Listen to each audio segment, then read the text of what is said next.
નમસ્કાર વિદ્યાર્થી મિત્રો. નમસ્કાર.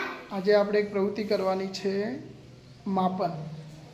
બરાબર, વિવિધ વસ્તુઓ અહીંયા મેં મૂકી છે અને એ વસ્તુઓના અહીંયા બોર્ડ ઉપર નામ પણ લખ્યા છે. દેખાય છે ને બધાને? બરાબર. તો આ બધી વસ્તુઓને આપણે માપવાની છે. માપના જે આપણે શીખ્યા ને, કોઈ પણ વસ્તુનું માપ કઈ રીતે લેવું. ચલો, કોણ કહેશે મને? આપણે કોઈ પણ વસ્તુ હોય તો એનું માપન કઈ કઈ રીતે આપણે કરી શકીએ? બોલો કલ્પેશભાઈ. ફૂટપટ્ટી વડે આપણે માપન કરી શકીએ. ફૂટપટ્ટી. ચાલો માની લઈએ કે આપણી પાસે ફૂટપટ્ટી ના હોય તો આપણે વસ્તુનું માપન કઈ રીતે કરી શકીએ? બોલો પિયુષભાઈ. વેનથી કરી શકીએ. શાનાથી? વેનથી. વેત. બતાવો મને. હા, આ વેતથી તમે માપન કરી શકો છો. સરસ. પછી આદિત્યભાઈ. યા કોઈ દોરડાથી. દોરડાથી. આ દોરી વડે પણ આપણે અંદાજિત માપ કાઢી શકીએ. વિદ્યાબેન. માપપટ્ટીથી. માપપટ્ટી વડે ચોક્કસ માપ કાઢી શકીએ. ચલો, એ સિવાય કોઈને કહેવું છે? બોલો મિલનભાઈ. લાકડી. લાકડી વડે. યસ, લાકડી વડે પણ આપણે એનું માપન કરી શકીએ. આંગ વડે. શાના વડે? આંગળા વડે. યસ, આંગળા વડે આપણે માપન કર્યું હતું ને વચ્ચે. ખૂબ સરસ. તો હવે આજે આપણે આ બધી વસ્તુઓ જે મૂકી છે, બરાબર, એ વસ્તુઓનું માપ આપણે માપપટ્ટી વડે કરવાનું છે. તો તે બધા તૈયાર છો? ચાલો, તો હું નામ બોલું એ વિદ્યાર્થી અહીંયા આવી વસ્તુનું માપન કરશે. બરાબર. તો સૌપ્રથમ આપણે બોલાવીએ છીએ પિયુષભાઈને. પિયુષભાઈ આવશે અને તમારે કોઈ પણ વસ્તુ લેવાની. પહેલાં માપપટ્ટી લઈશું. યસ. હવે આમાંથી જે વસ્તુ તમારે ગમતી હોય એ વસ્તુ તમે લઈ શકો. અથવા પહેલો કંપાસ બોક્સ છે તો કંપાસ બોક્સ લઈએ. ચલો, કંપાસ બોક્સ લઈ લો. યસ. અહીંયા મૂકવાનું. અહીંયા મૂકો અને એનું માપ લો. ચલો જોઈએ અમે.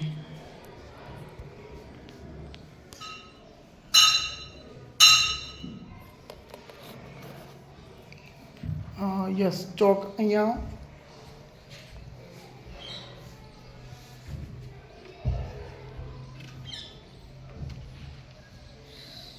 પિયુષભાઈ, આપણે માપ લખ્યું. કેટલા લખ્યા છે? 20. તો એની આ પાછળ કંઈ લખવાનું થાય છે?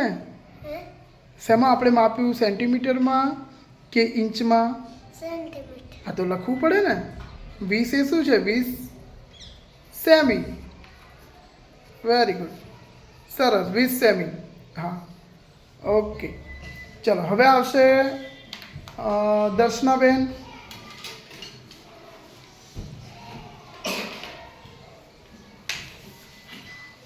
બીજું નામ છે સ્લેટ. ચલો, સ્લેટનું માપ લેશે. ઓકે.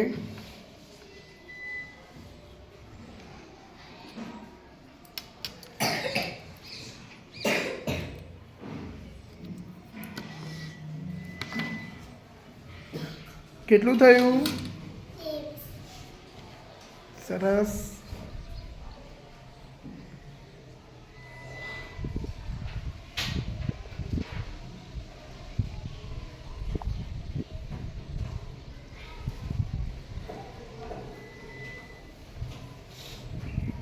ખૂબ સરસ. ચલો, ત્રીજા ક્રમે છે ખોખું. તો ખોખાનું માપન માટે આવશે કુલદીપભાઈ. યસ, ખોખું માપવા માટે આપણે શાનો? યસ, માપપટ્ટી. ચલો, એ તમે એની ઊંચાઈ માપો છો, એની લંબાઈ માપો. કુલદીપ, એની લંબાઈ માપો. હા, એને આમ. યસ.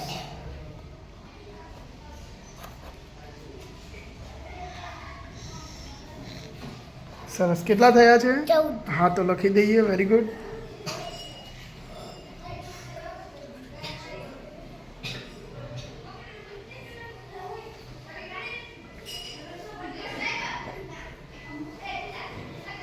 14 સેન્ટીમીટર. ખૂબ સરસ.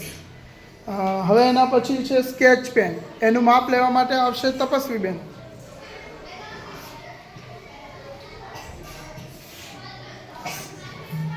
Sketch pen.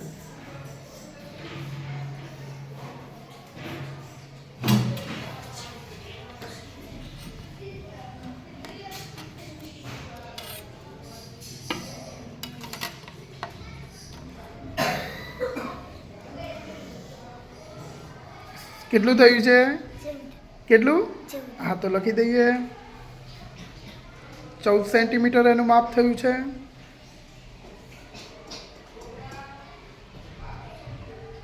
એના પછી છે કાતર. આદિત્યભાઈ આવશે.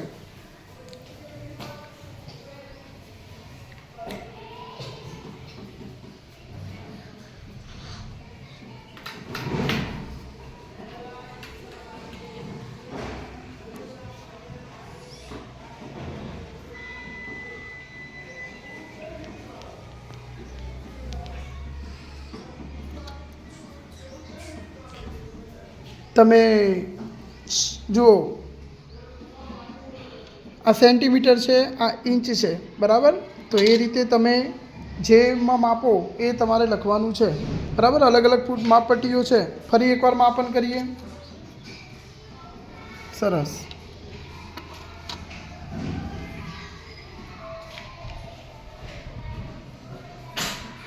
કાતર.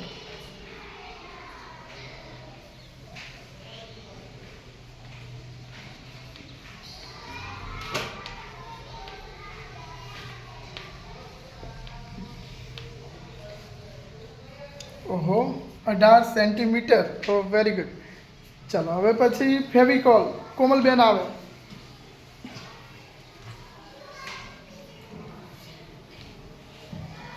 ફેવિકોલની ડબ્બી.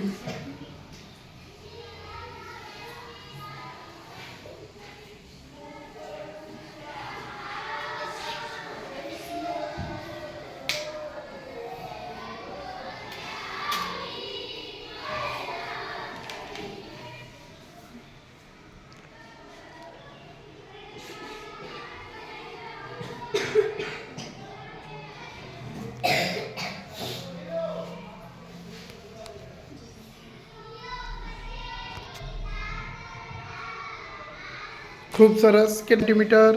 Slate 23 centimetre. ખોખું 14 સેન્ટીમીટર. સ્કેચ પેન 14 સેમી. કાતર 18 સેન્ટીમીટર. ફેવિકોલ 9 સેન્ટીમીટર. અને સ્ટેપલરનું માપ પણ 9 સેન્ટીમીટર. મજા આવી ને વિદ્યાર્થીઓ?